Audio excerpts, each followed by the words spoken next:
Hello again. All right, so we've talked about blood pressure. So why? Why do we care? You're like, I don't care. But we should care. It's important. We take it every time we go to the doctor, so it must be important, right? So what are some applications clinically? So when we talk about blood pressure, I like to give you guys some like pathophysiology, what the normal is and what the abnormal is and why does it matter.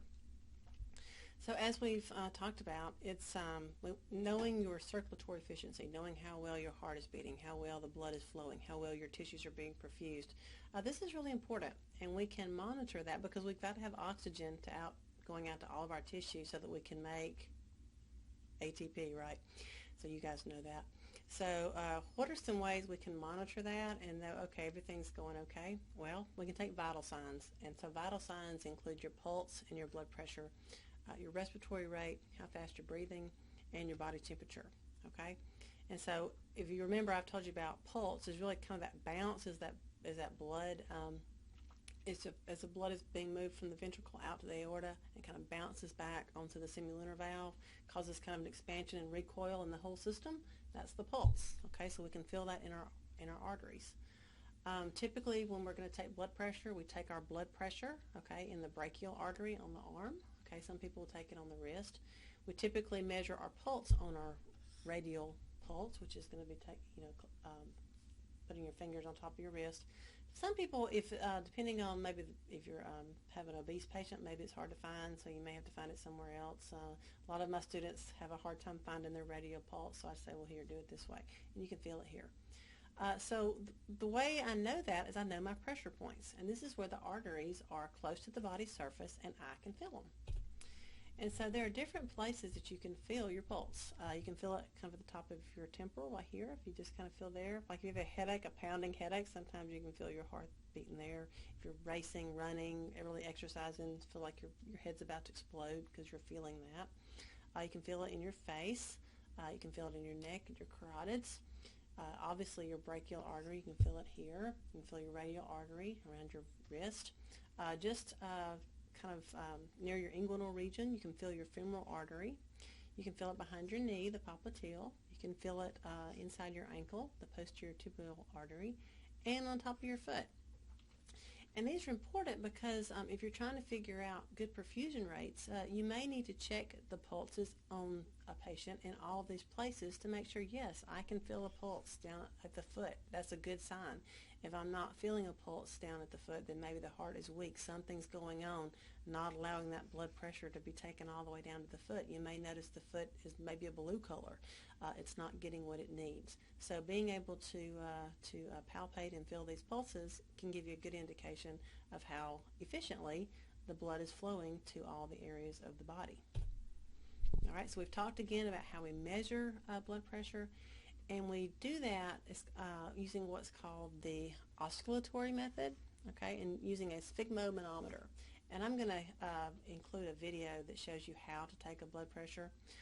But you put a cuff on the arm or somewhere else, but usually it's on the upper arm, and you increase the pressure in the cuff until it's higher than the systolic pressure. So you're basically clamping off the artery so the blood's not flowing, so you're blocking flow. Then you release that pressure slowly, and eventually the pressure inside the artery is greater than the pressure of the cuff, and the blood begins to move. And that's what you hear. It's called a Cllinical sound, and that's what you're listening to. So the first sound you hear as you're lowering the pressure inside the cuff is the systolic pressure, okay, when the blood first starts to move through the artery. And then the last sound you hear is the diastolic pressure.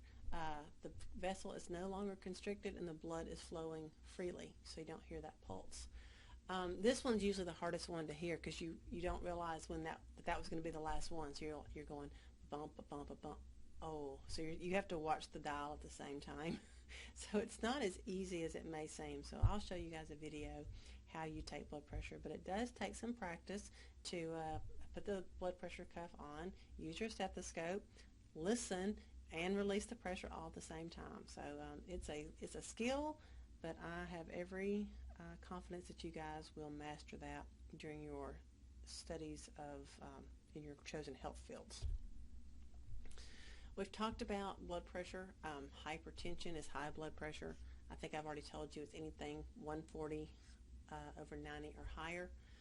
Again, that low number is what we're more focused in now than we used to be. We don't want our low number, our diastolic number, to be 90 or higher for long periods of time, because that's damaging our heart and kidneys. If you are pre-hypertensive, maybe you're showing 130 over 85, and so your doctor's like, well, you're not hypertensive yet, but you're on the high range of normal. So they may say you're pre-hypertensive, and so they may start to say things like maybe exercise, lower your sodium intake,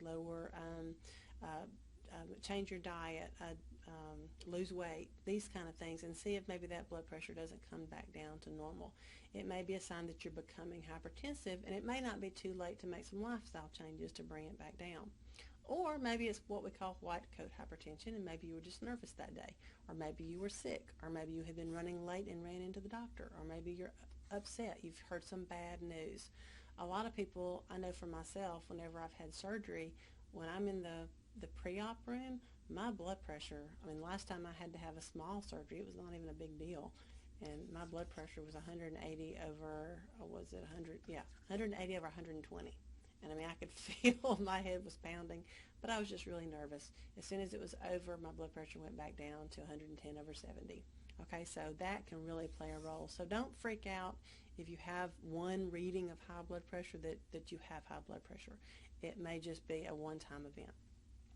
But if you repeatedly go and over and over and over, you're starting to see that your blood pressure is tending high, then you need to treat that, because prolonged hypertension will cause heart failure, it will cause vascular disease, it will cause renal failure, and it will cause stroke. And all of those are fatal. And so blood pressure is something that you want to work at keeping normalized so that you don't damage your other organs like your heart and your kidney and your brain. The reason it causes heart failure is the myocardium tends to enlarge and weaken and actually becomes flabby.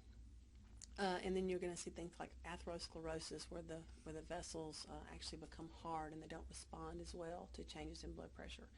So don't take, if your blood pressure is, again, say 130 over 85, even though that's normal, it may be heading toward the high end. So just start to pay attention and see if there's any lifestyle changes you can do to prevent hypertension. So when we talk about hypertension, we have what's called primary or essential hypertension, and then secondary hypertension. And 90% of the people who are hypertensive have what's called primary or essential. And this means there's no underlying cause identified. They just have a lot of risk factors. There's nothing necessarily wrong with them, but all their risk factors have kind of become cumulative and have caused them to have blood pressure. People who have primary or essential hypertension a lot of times can control it.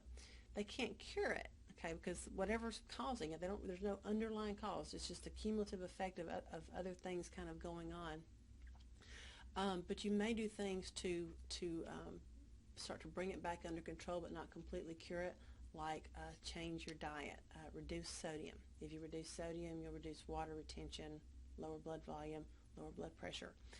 Change fat and cholesterol intake to help reduce the amount of plaque buildup in your arteries. Increase exercise, quit smoking, lose weight. All of these things can help to reverse the signs of hypertension, lower your blood pressure, but it may not bring it back completely to control because we don't know what's that underlying cause.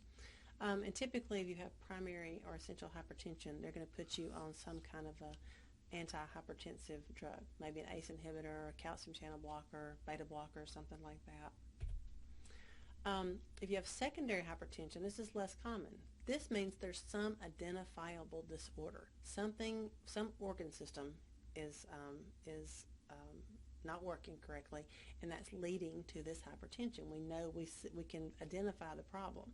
So, for example, an obstructed renal artery. So, therefore, the kidneys aren't functioning correctly. They're not able to filter correctly. Blood volume's not being regulated. It's causing your blood pressure to go up. Kidney disease, okay?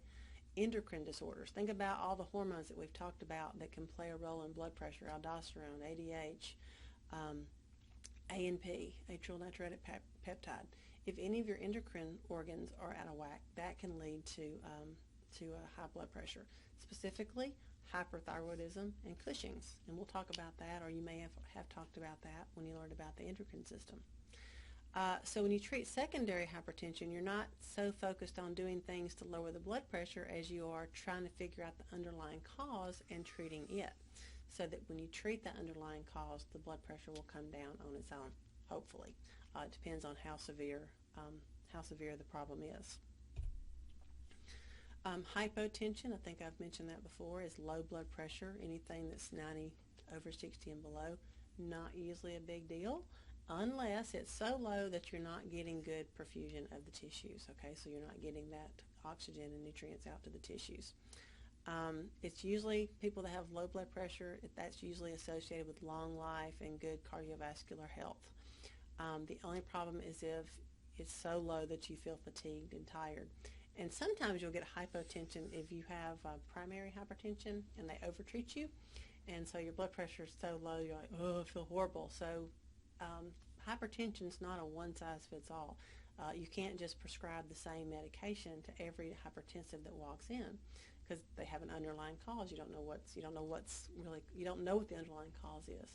So some people can't handle certain hypertensive drugs because they make them feel so hypotensive and they feel so tired and so fatigued all the time.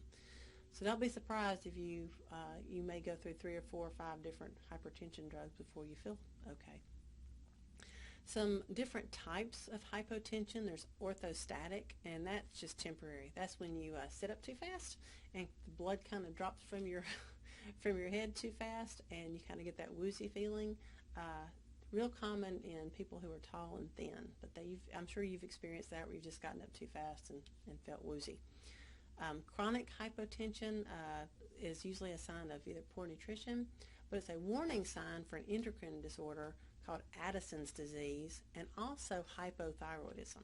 So again, when you learn your endocrine organs and endocrine hormones, you'll learn more about these diseases. But hypotension is a warning sign of either Addison's disease or hypothyroidism. Which will be chronic, which long term. Acute hypotension, that's going to be something. So acute means quick and not long lasting. That's a sign of circulatory shock. So that's when you're bleeding out. So that can be a really a big warning sign for someone who's been injured, maybe a surgical patient, someone in the ICU. They're going into hypotensive shock or acute hypotension due to circulatory shock.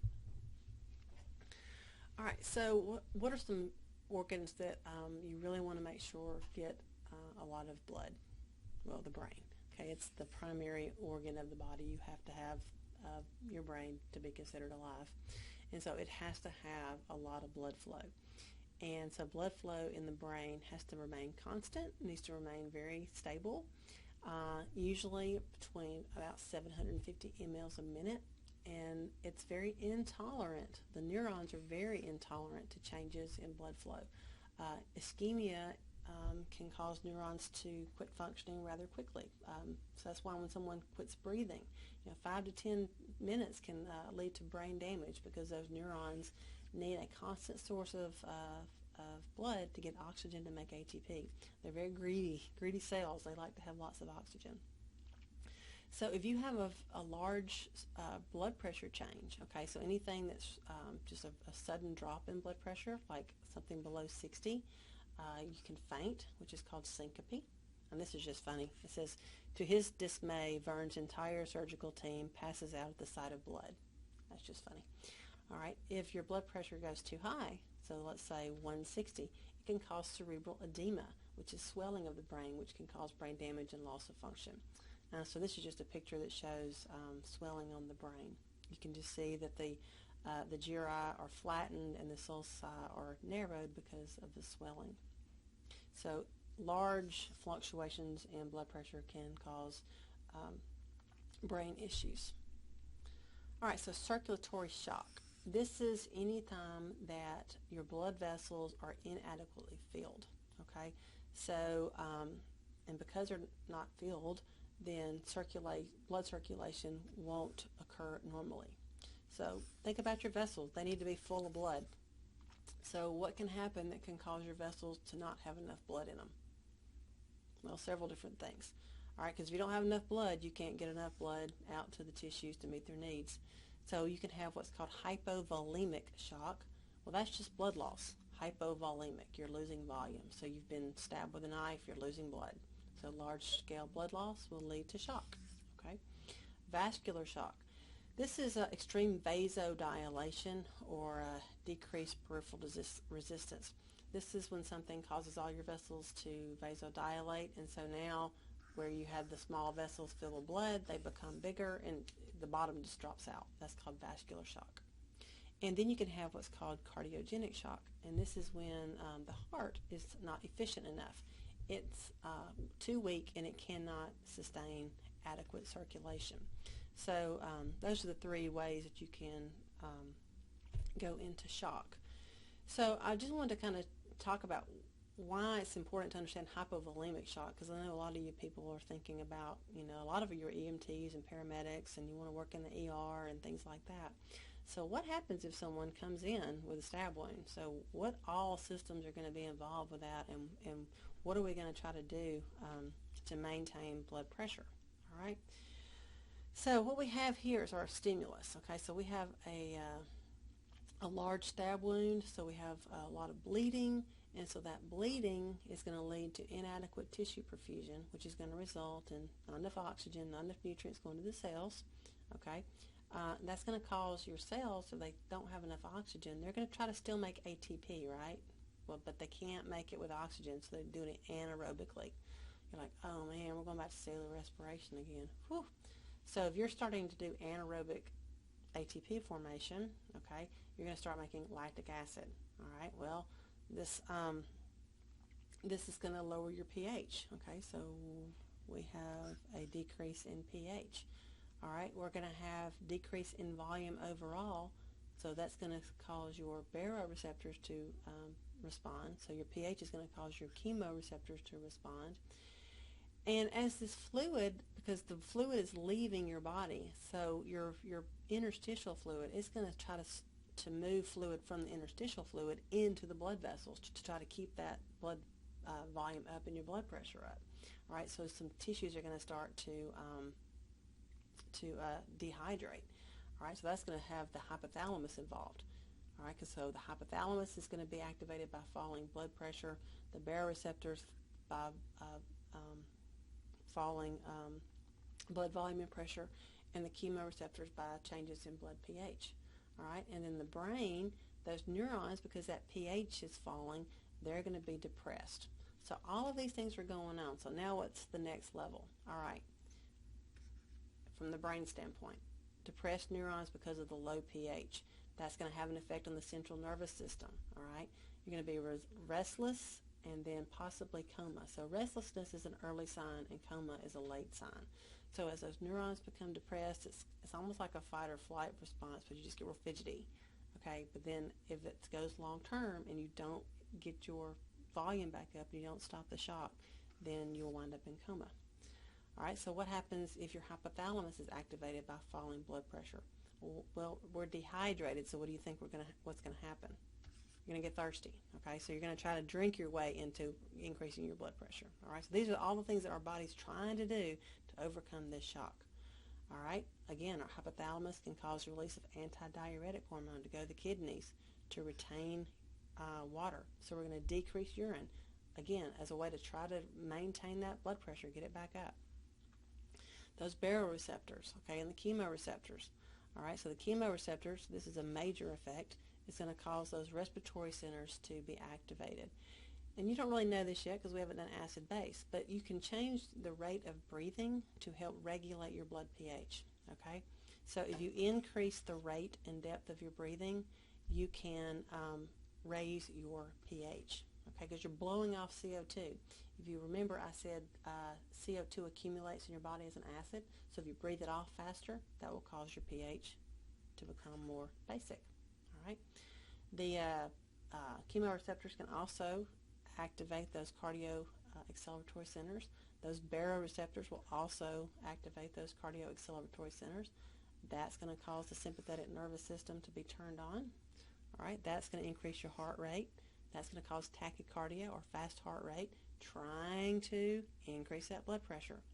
All right, your sympathetic nervous system is also going to try to shunt blood away. It's going to move blood away from stuff we don't need back to the heart and brain, the more vital organs. So your skin's going to be more pale and clammy and cold because you're trying to hold that blood into your core.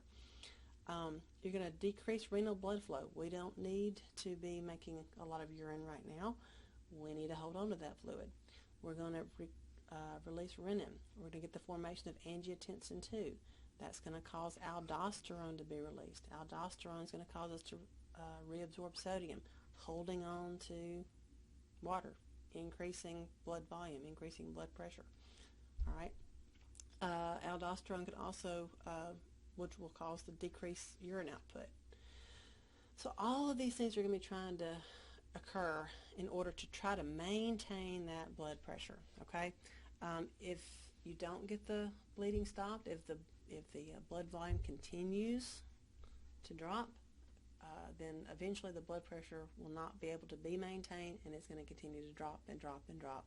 And so a falling blood pressure is going to be kind of the last sign before you go into hypovolemic shock. So they're going to be monitoring your blood pressure, and hopefully you're stabilizing. But if you're not stabilizing, that means none of this that you're doing is working. Okay, so that is what's going on when someone goes into shock. It's a whole lot more than just bleeding out, isn't it?